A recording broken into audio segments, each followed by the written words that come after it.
എല്ലാ വിദ്യാർത്ഥികൾക്കും പുതിയൊരു വീഡിയോയിലേക്ക് സ്വാഗതം. ഈ വർഷത്തെ +1 ഹയർ സെക്കൻഡറി സെക്കൻഡ് അലോട്ട്മെൻറ്റ് റിസൾട്ടിൽ അലോട്ട്മെൻറ്റ് ലഭിച്ചു കഴിഞ്ഞാൽ വിദ്യാർത്ഥികൾക്ക് ടെമ്പററി അഡ്മിഷനാണ് നേടുന്നതെങ്കിൽ എന്തൊക്കെ ഡോക്യുമെൻറ്റുകളാണ് വേണ്ടത് എന്നുള്ളതാണ് ഈ ഒരു വീഡിയോയിൽ. അപ്പോൾ ആദ്യം തന്നെ വിദ്യാർത്ഥികൾ ശ്രദ്ധിക്കേണ്ടത് സെക്കൻഡ് അലോട്ട്മെൻറ്റിൽ അലോട്ട്മെൻറ്റ് ലഭിച്ചു കഴിഞ്ഞാൽ, അതായത് ആദ്യം തന്നെ നിങ്ങൾ ചെയ്യേണ്ടത് അലോട്ട്മെൻറ്റ് ചെക്ക് ചെയ്യുക എന്നുള്ളതാണ്.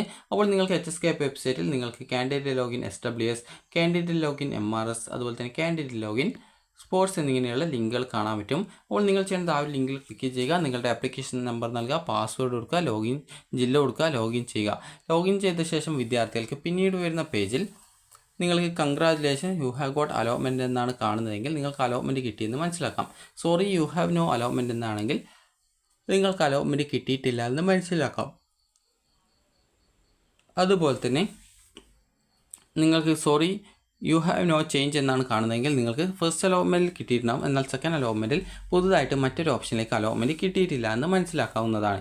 അതുപോലെ തന്നെ അതിനുശേഷം നിങ്ങൾ സെക്കൻഡ് അലോട്ട്മെൻറ്റ് റിസൾട്ട് എന്നുള്ള ലിങ്കിൽ ക്ലിക്ക് ചെയ്യുകയും വ്യൂ അലോട്ട്മെൻറ്റ് ലെറ്റർ എന്നുള്ള ലിങ്കിൽ ക്ലിക്ക് ചെയ്ത് നിങ്ങൾക്ക് നിങ്ങളുടെ അലോട്ട്മെൻറ്റ് ലെറ്റർ ഡൗൺലോഡ് ചെയ്ത് എടുക്കാനായിട്ട് സാധിക്കുന്നത് ആയിരിക്കും. ഇനി വിദ്യാർത്ഥികൾക്ക് ഈ ഒരു ടെമ്പററി അഡ്മിഷന് പോകുന്ന സമയത്ത് എന്തൊക്കെ ഡോക്യുമെൻറ്റുകളാണ് വേണ്ടത് എന്നുള്ള കാര്യം നമുക്ക് നോക്കാം. അപ്പോൾ ആദ്യം തന്നെ വേണ്ടത് നിങ്ങളുടെ ഈ ഒരു അലോട്ട്മെൻറ്റ് ലെറ്റർ അല്ലെങ്കിൽ അലോട്ട്മെൻറ്റ് മെമ്മോ അല്ലെങ്കിൽ അലോട്ട്മെൻറ്റ് സ്ലിപ്പ്, എന്താണ് ഇതിന് വിളിക്കുന്നത്, ആ ഒരു അലോട്ട്മെൻറ്റ് ലെറ്ററാണ് ശരിക്കും ഇതിൻ്റെ പേര്. അപ്പോൾ ആ ഒരു അലോട്ട്മെൻറ്റ് ലെറ്ററാണ് വേണ്ടത്. അപ്പോൾ എങ്ങനെ അലോട്ട്മെൻറ്റ് ലെറ്റർ കിട്ടുമെന്നുള്ളത് ആദ്യമേ പറഞ്ഞു കഴിഞ്ഞു. അതുപോലെ തന്നെ അടുത്തതായിട്ട് വേണ്ടത് SSLC സർട്ടിഫിക്കറ്റ് ആണ്. SSLC സർട്ടിഫിക്കറ്റ് കിട്ടിയിട്ടില്ലെങ്കിൽ SSLC സർട്ടിഫിക്കറ്റിൻ്റെ റിസൾട്ടിൻ്റെ പ്രിൻ്റ് ഔട്ട് മതിയാകും. അതുപോലെ തന്നെ നിങ്ങളുടെ TC ആവശ്യമാണ്. അതുപോലെ തന്നെ കോൺടാക്റ്റ് സർട്ടിഫിക്കറ്റ്, അത് സ്വഭാവ സർട്ടിഫിക്കറ്റ് ആണ്. അതുപോലെ തന്നെ ബോണസ് പോയിൻറ്റ് സർട്ടിഫിക്കറ്റ് വല്ലതും ഉണ്ടെങ്കിൽ ആ ഒരു ഡോക്യുമെൻറ്റ് എടുക്കണം. അതുപോലെ തന്നെ ടൈ ബ്രേക്ക്, അത് ക്ലബ്ബ്, അതുപോലെ NSS അല്ല, ഈ ഒരു LSS, USS, അതുപോലെ NMMS, അതുപോലെ NTSC ഇതുപോലെ വിവിധ പരീക്ഷകളിൽ നിങ്ങൾക്ക് എന്തെങ്കിലും നേട്ടങ്ങളൊക്കെ കിട്ടിയിട്ടുണ്ട് അല്ലെങ്കിൽ കലോത്സവങ്ങളിൽ നിങ്ങൾ പങ്കെടുത്തിട്ടുണ്ട്, അങ്ങനെ എന്തെങ്കിലും വല്ല ഡീറ്റെയിൽസും കാര്യങ്ങളൊക്കെ നിങ്ങൾ അപേക്ഷയിൽ കൊടുത്തിട്ടുണ്ടെങ്കിൽ അതാണ് ടൈ ബ്രേക്ക് സർട്ടിഫിക്കറ്റ് എന്ന് പറയുന്നത്. അപ്പോൾ ഈ ഒരു ടൈ ബ്രേക്ക് സർട്ടിഫിക്കറ്റും വിദ്യാർത്ഥികൾ അഡ്മിഷൻ സമയത്ത് എടുക്കേണ്ടതാണ്. അടുത്തതായിട്ട് EWS വിഭാഗത്തിലുള്ള വിദ്യാർത്ഥികളാണെങ്കിൽ EWS സർട്ടിഫിക്കറ്റ് വിദ്യാർത്ഥികൾ, അതായത് EWS വിഭാഗത്തിലുള്ള വിദ്യാർത്ഥികളാണെങ്കിൽ EWSൻ്റെ സർട്ടിഫിക്കറ്റ് വിവരങ്ങൾ നിങ്ങൾ അപേക്ഷയിൽ കൊടുത്തിട്ടുണ്ടാകും. അപ്പോൾ അങ്ങനെയുള്ള വിദ്യാർത്ഥികൾ EWS സർട്ടിഫിക്കറ്റ് വിദ്യാർത്ഥികൾ എടുക്കേണ്ടതാണ്. ഇനി അടുത്തതായിട്ടുള്ളത് വിദ്യാർത്ഥികൾക്ക് ഈ ഒരു ഫീസിൻ്റെ കാര്യം, നിങ്ങൾ ടെമ്പററി അഡ്മിഷനാണ് നേടുന്നതെങ്കിൽ ഫീസൊന്നും നൽകേണ്ട ആവശ്യമില്ല. തേർഡ് അലോട്ട്മെൻറ്റ് ഉള്ളത് കൊണ്ട് തന്നെ ടെമ്പററി അഡ്മിഷനായിട്ട് തുടരാനായിട്ട് സാധിക്കുമെന്നാണ് പ്രതീക്ഷിക്കുന്നത്. ഇനി വിദ്യാർത്ഥികൾ ചോദിക്കുന്ന പ്രധാനപ്പെട്ട കാര്യമാണ് അതുപോലെ തന്നെ ഇതോടൊപ്പം നിങ്ങൾക്ക് വല്ല വേറെ എന്തെങ്കിലും റിസർവേഷൻ ഉണ്ടെങ്കിൽ അതുമായി ബന്ധപ്പെട്ടുള്ള ഡോക്യുമെൻ്റ് കൂടി നിങ്ങൾ കൃത്യമായിട്ട് അഡ്മിഷനായിട്ട് എടുക്കേണ്ടതാണ്. അതുപോലെ തന്നെ വിദ്യാർത്ഥികൾ ചോദിക്കുന്ന പ്രധാനപ്പെട്ട കാര്യമാണ് ഇപ്പോൾ എനിക്ക് ലഭിച്ചിട്ടുണ്ടായിരുന്ന ഓപ്ഷൻ എന്ന് പറയുന്നത്, അതായത് നിങ്ങൾക്കിപ്പോൾ ആദ്യമായിട്ടാണ് ഈ സെക്കൻഡ് അലോട്ട്മെൻറ്റ് കിട്ടുന്നതെങ്കിൽ എവിടെയാണോ കിട്ടുന്നത് അവിടെ പോയിട്ട് നിങ്ങൾക്ക് ആവശ്യമെങ്കിൽ ടെമ്പററി അഡ്മിഷൻ എടുക്കാവുന്നതും അടുത്ത അലോട്ട്മെൻറ്റിനായിട്ട് വെയിറ്റ് ചെയ്യാവുന്നതും ആണ്. ഇനി അതുപോലെ തന്നെ വിദ്യാർത്ഥികൾക്ക് ഇപ്പോൾ ഈ ഒരു സെക്കൻഡ് അലോട്ട്മെൻറ്റിൽ നിങ്ങൾക്ക് അലോട്ട്മെൻറ്റ് ലഭിച്ചിട്ടുള്ള ആ ഒരു ഓപ്ഷനുകൾ, അതായത് നിങ്ങൾക്കിപ്പോൾ അലോട്ട്മെൻറ്റ് ലഭിച്ച ആ ഒരു ഓപ്ഷൻ നിങ്ങൾക്ക് ഇഷ്ടമുള്ള ആ ഒരു ഓപ്ഷനാണെങ്കിൽ നിങ്ങൾക്ക് ഹയർ ഓപ്ഷൻസ് റിമൂവ് ചെയ്ത് അവിടെ നിങ്ങൾക്ക് പെർമനൻറ്റ് അഡ്മിഷൻ നിങ്ങൾക്ക് നേടാനായിട്ട് സാധിക്കുന്നതായിരിക്കും. അതുപോലെ തന്നെ നിങ്ങൾക്കിപ്പോൾ ഒന്നാമത്തെ അലോട്ട്മെൻ്റ് അല്ല, നിങ്ങൾക്ക് ഇതുവരെ അലോട്ട്മെൻ്റ് ഒന്നും കിട്ടിയിട്ടില്ല എങ്കിൽ നിങ്ങൾക്ക് ഇതിൽ ഒന്നാമത്തെ ഓപ്ഷനുകൾ ഏതൊരു ഓപ്ഷൻ അലോട്ട്മെൻറ്റ് കിട്ടിക്കഴിഞ്ഞാലും നിങ്ങൾക്ക് ടെമ്പററി ആയിട്ട് തന്നെ അഡ്മിഷൻ എടുക്കാനായിട്ട് സാധിക്കുന്നതാണ്. എന്നാൽ ഒന്നാമത്തെ ഓപ്ഷനിലാണ് അലോട്ട്മെൻറ്റ് കിട്ടുന്നതെങ്കിൽ പെർമനൻറ്റ് അഡ്മിഷൻ നേടുന്നത് നിർബന്ധമായിരിക്കും. അതുപോലെ തന്നെ ഒന്നാമത്തെ ഓപ്ഷനില്ലാതെ ഏതൊരു ഓപ്ഷൻ അലോട്ട്മെൻറ്റ് കിട്ടുന്ന വിദ്യാർത്ഥികൾക്കും ആ ഒരു സീറ്റിൽ നിങ്ങൾക്ക് ടെമ്പററി അഡ്മിഷൻ തുടരാവുന്നതും പിന്നീട് അടുത്ത അലോട്ട്മെൻറ്റിൽ പങ്കെടുക്കാൻ സാധിക്കുന്നതുമായിരിക്കും. അതുകൊണ്ട് തന്നെ അലോട്ട്മെൻറ്റ് ലഭിച്ച വിദ്യാർത്ഥികൾ കുറഞ്ഞത് ഒരു ടെമ്പററി അഡ്മിഷനെങ്കിലും നേടാനായിട്ട് ശ്രദ്ധിക്കേണ്ടതാണ്. ഇനി അതുപോലെ തന്നെ വിദ്യാർത്ഥികൾക്ക് അഡ്മിഷനായിട്ട് വേണ്ട മറ്റ് ഡോക്യുമെൻറ്റ്സ് എന്ന് പറയുന്നത് നിങ്ങളുടെ ചിലപ്പോൾ ചില സ്കൂളിൽ നിന്ന് നാറ്റിവിറ്റി ചോദിക്കും. നാറ്റിവിറ്റി സർട്ടിഫിക്കറ്റ് ഇല്ല എങ്കിൽ നിങ്ങൾ ചെയ്യേണ്ട കാര്യം എന്ന് പറയുന്നത് നിങ്ങളുടെ ബർത്ത് സർട്ടിഫിക്കറ്റ് ഉപയോഗിക്കാവുന്നതാണ്. അതിൽ നിങ്ങൾ ജനിച്ച സ്ഥലം കേരളത്തിലേത് ആണെങ്കിൽ കൃത്യമായിട്ട് അത് അതിൽ ഉണ്ടായിരിക്കുന്നതായിരിക്കും. അതുപോലെ തന്നെ അടുത്തതായിട്ടുള്ളതാണ് റെസിഡൻഷ്യൽ സർട്ടിഫിക്കറ്റ്.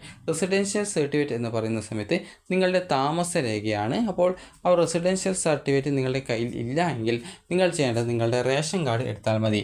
അതുപോലെ റേഷൻ കാർഡ് എടുക്കുന്ന സമയത്ത് അതിൻ്റെ കോപ്പി കൂടി എടുക്കാനായിട്ട് ശ്രദ്ധിക്കേണ്ടതാണ്. കാരണം അറിയാതെ റേഷൻ കാർഡിൻ്റെ ഒറിജിനൽ ഒന്നും സ്കൂളിൽ കൊടുക്കരുത്. കാരണം പിന്നീട് റേഷൻ കാർഡ് അത് ഒറിജിനലായിട്ടുള്ള അത് പ്രധാനപ്പെട്ട ഒരു ഡോക്യുമെൻ്റാണ്. അപ്പോൾ അതുകൊണ്ട് തന്നെ അത് റേഷൻ കാർഡ് പോയിട്ട് ഒറിജിനലൊന്നും കൊണ്ടുപോയിട്ട് സ്കൂളിൽ കൊടുക്കരുത്. അതിൻ്റെ ഫോട്ടോസ്റ്റാറ്റ് മാത്രമേ കൊടുക്കാനായിട്ട് പാടുള്ളൂ.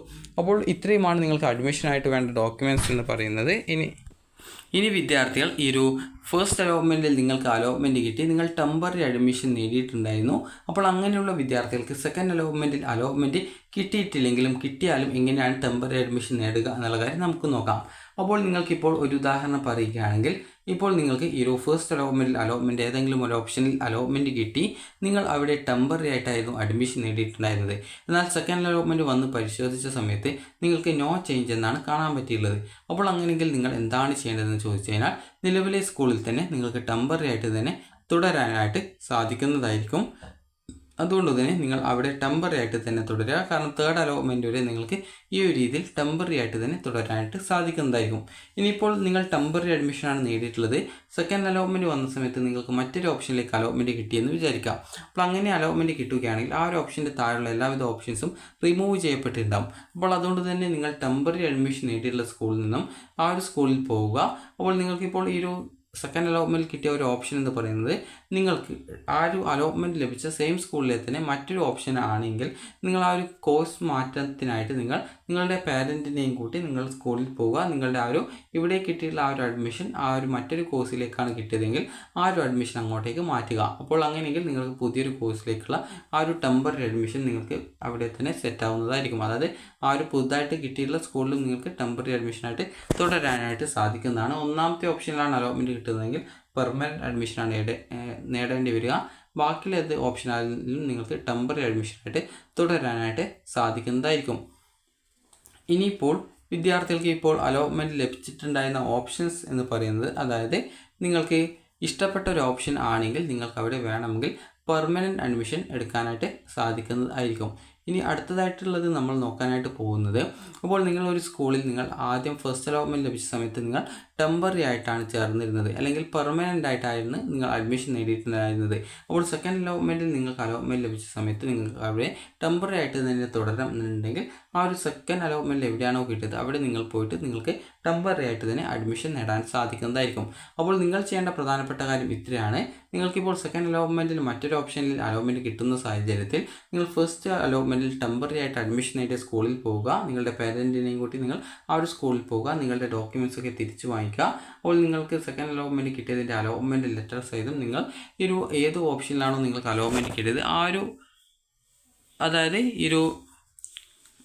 അപ്പോൾ നിങ്ങൾക്ക് നിങ്ങളുടെ പാരൻറ്റിനെയും കൂട്ടി പോയിട്ട് നിങ്ങൾക്ക് ഏത് ഓപ്ഷനിലാണോ അലോട്ട്മെൻറ്റ് കിട്ടിയത് അതനുസരിച്ച് നിങ്ങൾക്ക് ഒന്നുകിൽ ടെമ്പററിയോ അതല്ലെങ്കിൽ പെർമനൻ്റ് ആയിട്ടോ ജോയിൻ ചെയ്യാനായിട്ട് സാധിക്കുന്നതാണ്.